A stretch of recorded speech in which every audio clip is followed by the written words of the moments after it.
Diplomatic tension appears to be escalating between Prime Minister Mark Carney and U.S. President Donald Trump. Trump has just uninvited Carney from his so-called Board of Peace. The president posting about it on social media last night.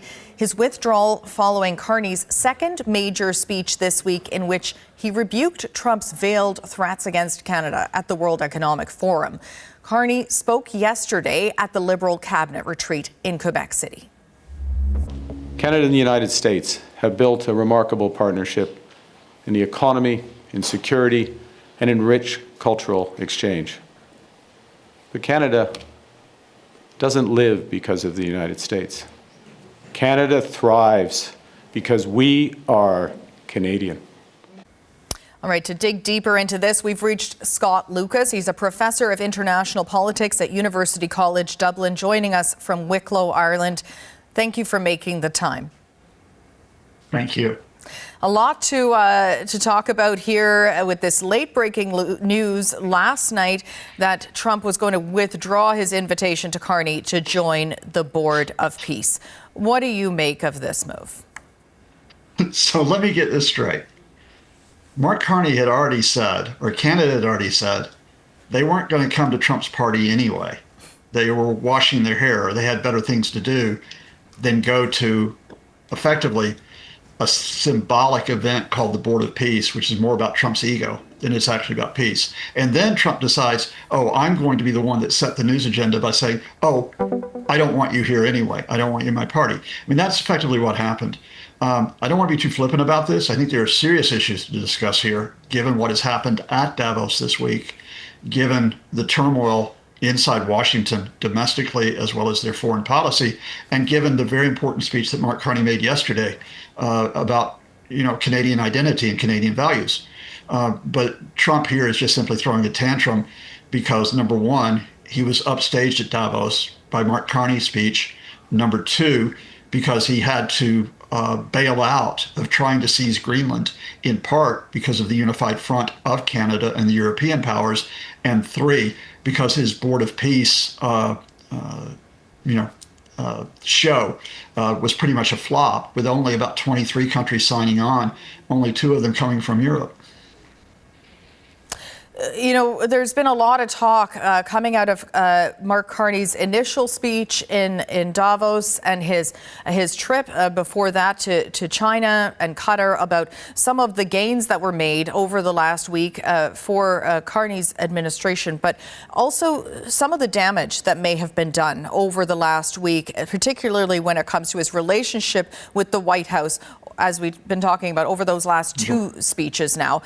Canadians are hearing different signals. We have Commerce Secretary Howard Lutnick spends a lot of time with Trump. We're also hearing from U.S. Ambassador Pete Hoekstra, who is speaking with David Common. Let's just take a moment and listen to what they had to say. They have the second best deal in the world. And all I got to do is listen to this guy whine and complain. I think it's great that the president and the prime minister have developed a good relationship. This would be a great topic for them to get on the phone and work through it and talk through it. We've got a lot of decisions in front of us. Okay, so sort of 2 different takeaways from all that's happened over the last week. What's your take on how much damage has been done and where the relationship sits right now? All right, let me put this into a wider context. First of all, on the specifics. So Howard Lutnick, the Commerce Secretary, the same guy who went to Davos and said, look, NATO relies on us, the U.S. We get to say what happens, whose comments on Europe were so provocative that there was a walkout at a dinner, a walkout that included Christine Lagarde, the head of the European Central Bank. Howard Lutnick, in an administration that has shown utmost arrogance, calling Mark Carney arrogant.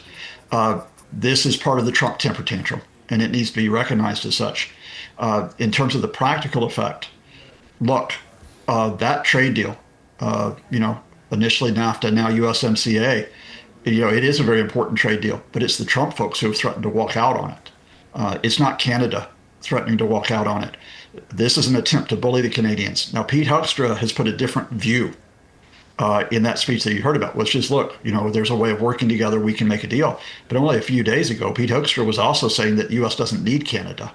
So, I think the wider context that I promised you is this. This was the week that we saw, and this was a catalytic week, when not just Canada, but European countries effectively said that the old international order is not just damaged, it's gone, in large part because of what we are seeing in Washington, but also because of what we're seeing with the Russian invasion of Ukraine and because of the position of China.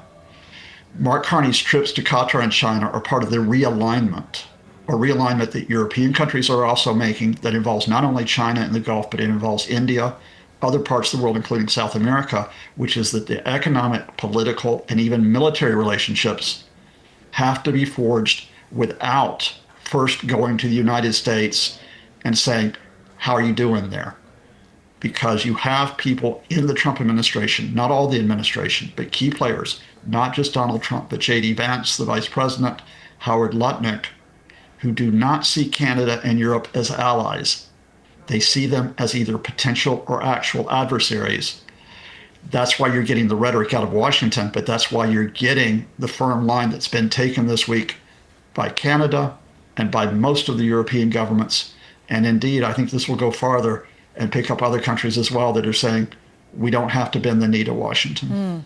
Because we know that the Prime Minister's speech was not off the cuff. Neither of them were. They were very carefully crafted speeches, sure, aimed at, one would assume, accomplishing something in Davos. His speech drew a lot of attention. Maybe not the attention that he maybe wanted to get from President Trump, or perhaps it was. What's your sense of, we talked about the damage, but the specific accomplishments or what Carney was trying to get out of it? Well, I think this works on multiple levels. One is you have a split administration. I mean, we focused on Trump and Vance and Lutnick, but there are other officials, career officials, and I think also you might rule in possibly someone like Marco Rubio, the Secretary of State, who do not want to see the U.S. trashing all its alliances. So you speak back to the United States as Europe, and as Mark Carney did, with the idea of, well, yeah, we want to work with you, but you've sort of walked out on this. So look, let's try to reestablish what can be done. But then the second part of that message is look, if this is not possible, we do have our own strengths. We do have our economic strengths. We have our political strengths. We have our cultural strengths, part of Carney's speech yesterday.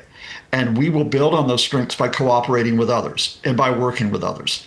And we'll put ourselves in a position where we are not dependent upon you. And that's a big ask. That's a huge ask. You have to reframe your economic, your political, your cultural policies. You have to reassert your values. And we are in the midst of that. In other words, those two speeches by Mark Carney are linked. The speech that went out to the international audience in Davos, and then the speech yesterday that went to Canadians, which is, we are Canadians from different backgrounds, we are very diverse, but we share this Canadian identity. So it's elbows up abroad, and it's elbows up at home as well. In that speech yesterday, there was a lot about Canadian values, as you say, not a lot in terms of the plan. So I want to ask you about how Carney moves forward from this now. Well, you're talking about perhaps what might be the most significant planning of the 21st century, and I would probably argue the most significant moment since 1991 and the end of the Cold War. We're not just talking about individual decisions on manufacturing, investment, on agriculture, on dealing with climate change. We're talking about you have to reframe your entire approach in some ways. Now, we have seen Canada do this in a way, for example, in recent years in terms of the trade deal with the European Union. But we've got Canada now in the midst of thinking about how do we reframe our relationship with China. And that's not an easy ask. And the European Union are in the same position.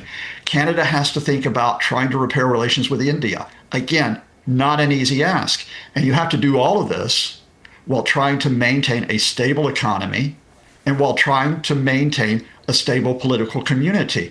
So the lack of specifics at this point, and I know what Pierre Poilievre was saying yesterday, look, the lack of specifics is not because of a fundamental weakness here. It's because of the size of the task that lies ahead. Well, there will certainly be lots to dig into as this story continues to unfold, and the back and forth between the president and the prime minister continues as well. Scott Lucas, thanks very much for sharing your time with us today. Thank you.